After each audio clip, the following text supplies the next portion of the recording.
Hello Year 11. My name's Cassandra Kennedy and I'm the head teacher of English. Over the next 2 years you'll see many videos like this where I explain your assessment task. Today I'm going to be talking through your first assessment for reading to write. Okay, so on your gold sheet, I want you to follow along with me. You'll see that the opening page has a breakdown of all the key components. So the module we're assessing is reading to write. It's going to be weighted at 30%. And it's due on Thursday, the 4th of April by 4 p.m. The outcomes that we're assessing are there, and we'll go into more detail about that in a little bit. Okay, so during this unit, you're expected to think of yourself as an author, as a writer, and throughout the course of the term, you're going to be experimenting with different styles of writing.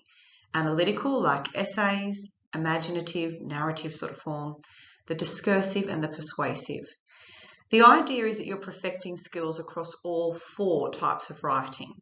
But for this assessment task, you're going to pick the best 2 that represent you as an author. So in week 10, you're going to submit 2 pieces that you think reflect your best work. 2 different pieces. So you could pick imaginative and discursive. You can't submit 2 imaginative. Each piece can only be 600 words in length. That's quite challenging.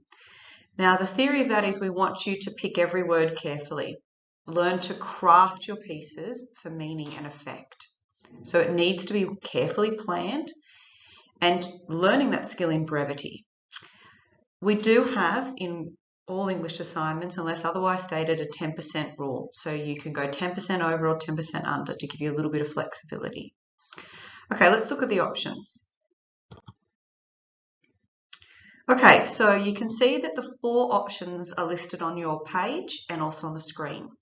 Going through them one at a time, the top option is you can write an analytical piece where you are responding to the second coming, which is the first poem in your booklet.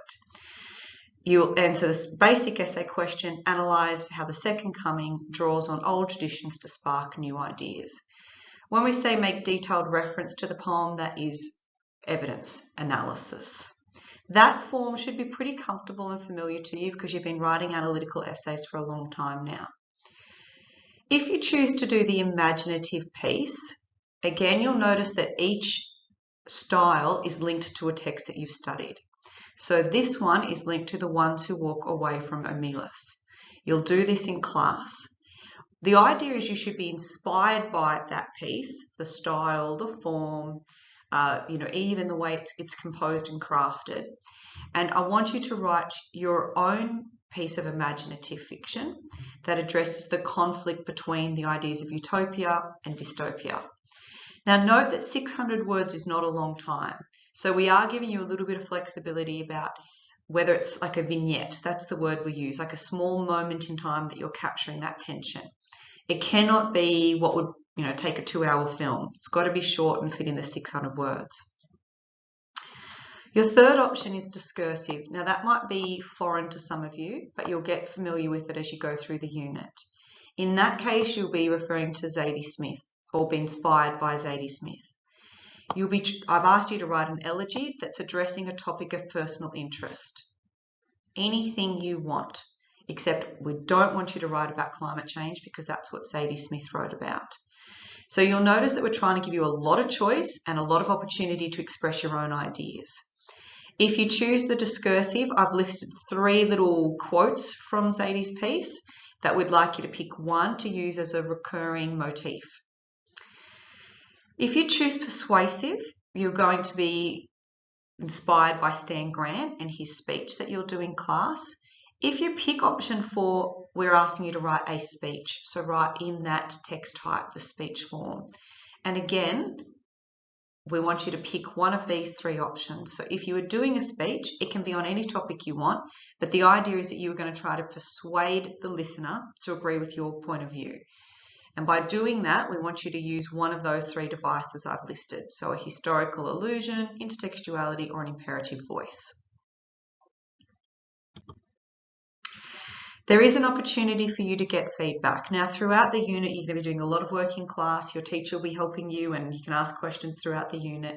But actually for the assessment questions, you can submit something to your teacher. They'll go through the details of how they want that submitted, formatting and things like that. Individual classroom teachers might have it handed in, some of you might get it emailed.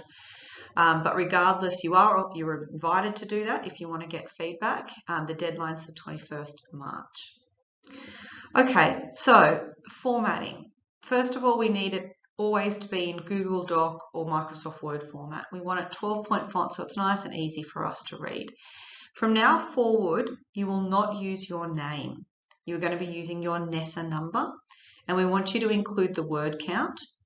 Plus, please list on your document what option you're doing. So I'm going to pick discursive, and I'm going to pick the third motif. Or if I'm doing the persuasive, I'm going to pick technique 1, which is historical allusion. Now, how you submit this is through Turnitin. You will be given a set of instructions of like a link to click on to set yourself up a Turnitin account. Now, the 4 p.m. deadline is a hard deadline.